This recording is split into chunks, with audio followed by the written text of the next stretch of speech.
We're here with Scott. Say hi, Scott. Hello. We're here at Dark Wolf Gaming, and we got a deck profile for you. Go ahead, tell us what you're playing. Crusadia Synchro. All right, what you got? Well,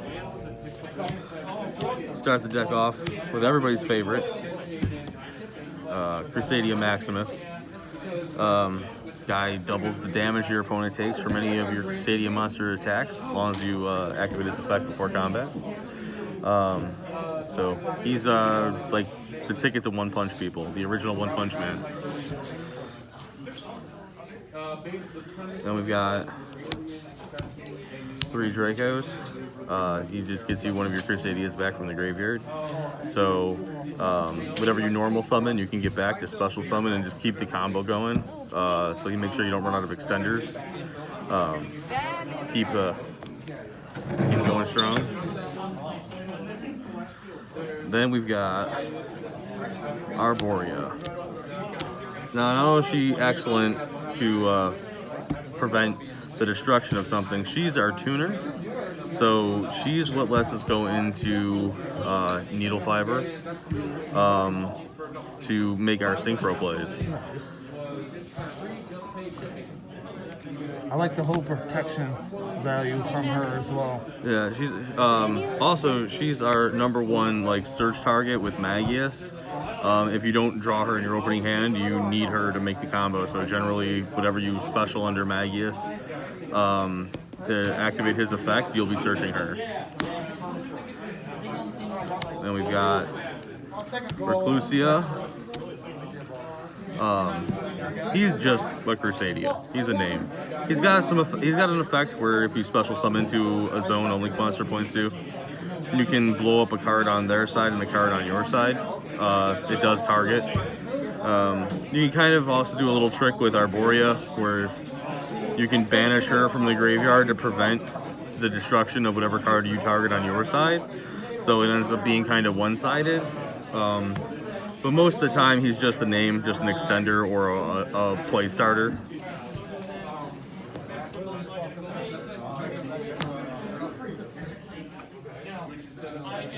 And then we've got Leonis. He's got the effect where you can target one of your Crusadia monsters, and it'll do piercing battle damage to defense position monsters. It's pretty cool. He's also got the second highest attack power of a Crusadia monster, which is kind of relevant because Crusadias don't generally have, their link monsters anyway, don't have very high attack power, but they gain the attack power of the monsters they point to. Most of the time he's just a name, just an extender or a play starter though.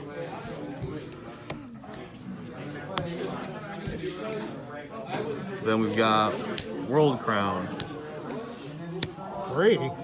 At 3. Why 3? Oh, well, we like seeing him. One, he's super easy to special because he's special summons under the same condition as all the Crusadias, just need a zone a link monster points to. The second thing is he's big at 2,000 attack power, so he can really juice up your Crusadia link monsters, especially if you're going for that one punch. Or you just need to beat over something that's really big. And the other thing is, he's a negate. If their opponent activates the effect of a monster that was special summoned from the extra deck, you can tribute him, negate the activation, and destroy the monster. So when we're going first, we love to end our plays with one of these on the field, just as an extra negate to stop our opponent. Very nice, I like it.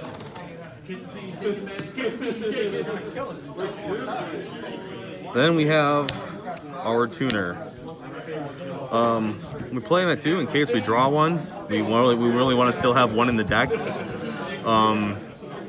And it's never been an issue running 2. Some people might say you only need 1, but that's their opinion. What do you think of him being targeted for the Vandals? I don't know. He's not nearly as busted as some of the other tuners they've hit. Like Jet Synchron, you had to discard a card, so that was kind of cool. But you had to you could activate his effect whenever you wanted. So in order to pull this combo off with Deskbot, you have to have all 5 monster zones available. So for when you summon your Auroradon, you can't have anything else down here because Auroradon. Well, you can have Formula. Formula is the only card you can still have on board. Because then Auroradon makes the tokens, and you need a slot because that activates his effect right then and there. So you need a slot for him to go in, or you miss the timing.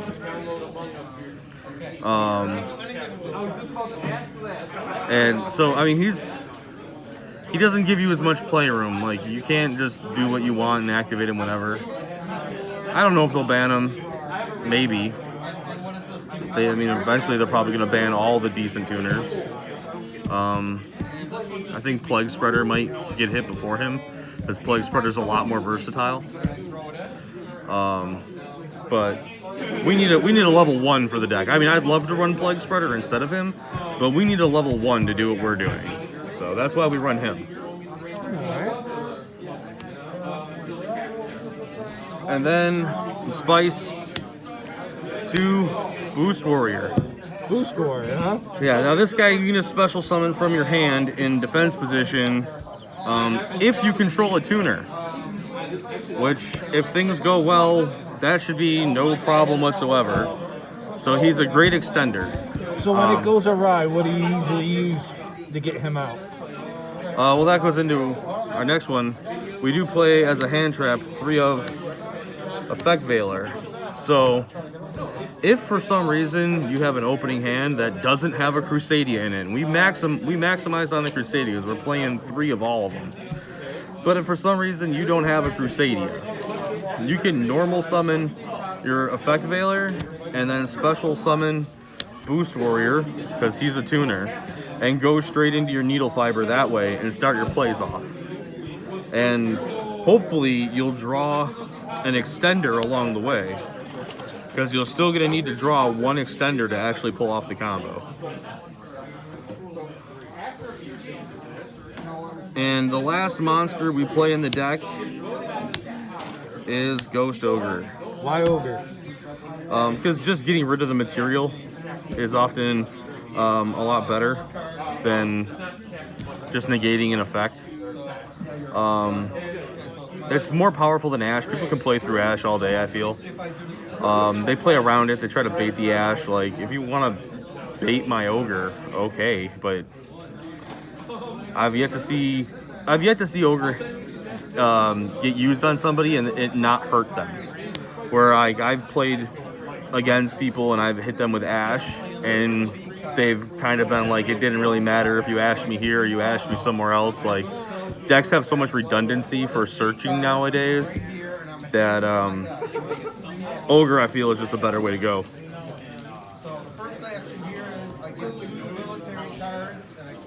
And then, starting our spells out, we play Crusadia Power at 3. Why at 3? Because this card is bonkers good. And it's absolutely necessary, especially since Called by the Grave got hit down to 1. The deck's main choke point is its normal summon. So, like, if you normal summon and they have something that can stop it, like if you're playing Dinos and they just Book of Moon on summon, like, that literally stops you dead. Like, that's your turn. So, but this saves you. Saves you from a whole lot of bad things, because it just makes your monsters unaffected by your opponent's cards. So it doesn't matter what they're trying to do. It doesn't matter if they're trying to negate its effects or Book of Moon it or blow it up. It just says whatever you're trying to do is not going to happen to my monster. So it says no thank you. I'll keep playing. Yes, absolutely. And we play it at 3 because we really want to draw this card. Like, Regulex can search it, but, like, that's past the choke point. That's too late. We want to draw it. So you kind of want to see that at least one in your hand? Yeah, especially absolutely, especially, you know, especially if you're going second, but even if you're going first, you really want to see it. And the next we play Crusadia Revival at 1. It's the field spell. This is almost mandatory for one-punching people. They can sometimes let you one punch if you don't have Maximus. But this is, it just jacks up all your Link monsters by 500 attack. And then you can activate an effect where you target a Link monster you control, a Crusadia Link monster. And that monster is the only monster that can attack that turn, but it gets to attack all of your opponent's monsters once each. So if you have a big fat Crusadia, I mean, it's just going to deal a bunch of damage as it hits, and at the very least, you'll probably clear your opponent's board and do a significant amount of damage in as well if you don't just take him right out, if it doesn't just OTK. Then we play our one Rhoda. We'd play more if they let us, but that's never going to happen. But Arborea, our tuner, is a warrior, so this can search her. Which helps if they stop Magius, or if we have this, we can search Arborea with this, which means we can search something like a Draco or a Maximus with our Magius search. Plus, too, that will bait the Ash right out. Yeah, if they have Ash, which, like I said, like Ash is so easily played around these days. Yeah, people see that, they usually Ash that right away. Then, because you can't always guarantee you win the dice roll, we got two Dark Hole in the main. The spicy tech, huh? We're gonna, we're just gonna try to blow their board up. If not, we're gonna take away their negates. You know, anything you can do, even if it doesn't, even if they have like a Borreload Savage or a Dragoon on the board to negate it, like, then that's a negate that isn't gonna stop us while we're playing. I hope I don't play you tonight. Then, let's see here, we got Imperm. Because it's good going first and it's good going second. I mean, it's just a good card overall. At this point, I feel like it's pretty much a mandatory 3 of in any deck. Like, I would say most decks, yes. Pretty much.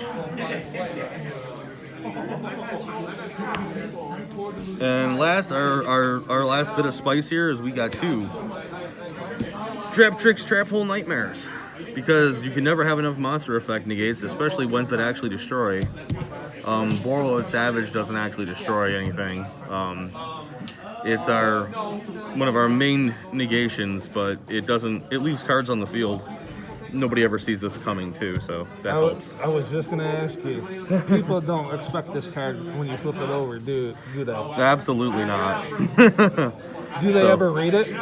Almost every time I flip it, people want to read it because they don't know what it does, and then when they read what it does, they get sad. But yeah, this card is clutch. It's super good. I've never been sad to see it, and it's done me tons of good. Very nice. Is that a 40? That is a 40 card main deck. All right. So in the extra deck, we play 3 Magius. Because this is your go-to Link monster. To kick everything off, you're usually going to normal summon a Crusadia and then link it straight into this. And then get another Crusadia underneath it. And that's going to start, and then he gets to search for another Crusadia monster.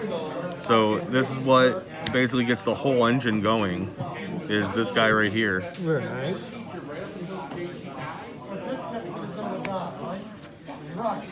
And then we've got 2 Regulex, because if you don't have Arborea in hand, and you don't have the Rhoda, and you have to search her off of Magius's effect, then you have to have a monster to special summon to hit his zone to search for the Arborea, and then you need a monster to link these 2 into so you can special summon the Arborea to a zone a link monster points to.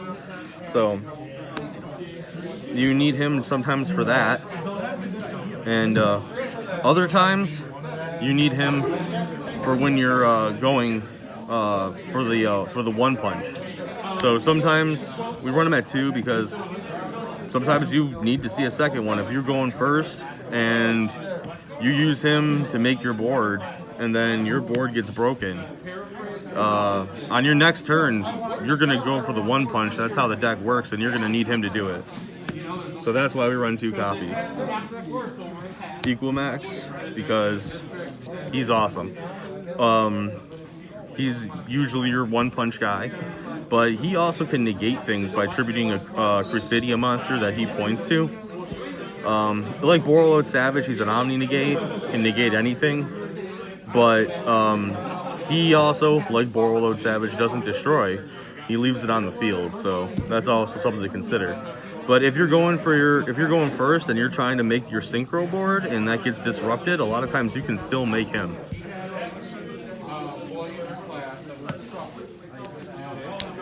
Avramax. There are decks that just cannot out this guy. Yeah, he's a pain. A lot of people forget about him. They sleep on him. Their deck isn't designed to deal with him. And he himself, if you have a Crusadia Revival and just activate it, it makes him 3,500. He gains the attack power of any monster he fights, and that's once per damage calculation, not per turn. So he does it every time he fights a different monster. And he can just punch in OTK like nobody's business. Then the entire rest of our extra deck is devoted to our synchro combo, where we have our classic Needle Fiber into Link Cross, Board Blocker, because we need machines to get into Auroradon. And then we've got our formula. This is going to give us our draw along the way. If you have that play where you had to start out with the Veiler and the Boost Warrior, this is what's going to hopefully get you that extender to actually finish making the combo. Your Metal Marcher, and your end board with your Herald and your Savage. And that is the entire extra deck. Very nice. Now, I know you played it last week. How did you do? I went 2-2 with the deck. I played it twice, and I've gone 2-2 both times. But I've been 2-1 going into round 4, both weeks. So, and both weeks, round 4, went to 3 games. It's been very competitive. It's felt very good. And it's very powerful. And people often do not see it coming. Because, like, who plays Crusadia anymore, right? Right. Anything you would change, or anything on your radar that you might want to change in the future? Not currently. I'm always looking to see what's coming out in the new sets, but I don't see Crusadia getting any new support coming anytime soon. So, for now, it is what it is. All right. Well, thank you for your deck profile. Hopefully you do well tonight. Hopefully I don't play you. And this is Dark Wolf Gaming signing out.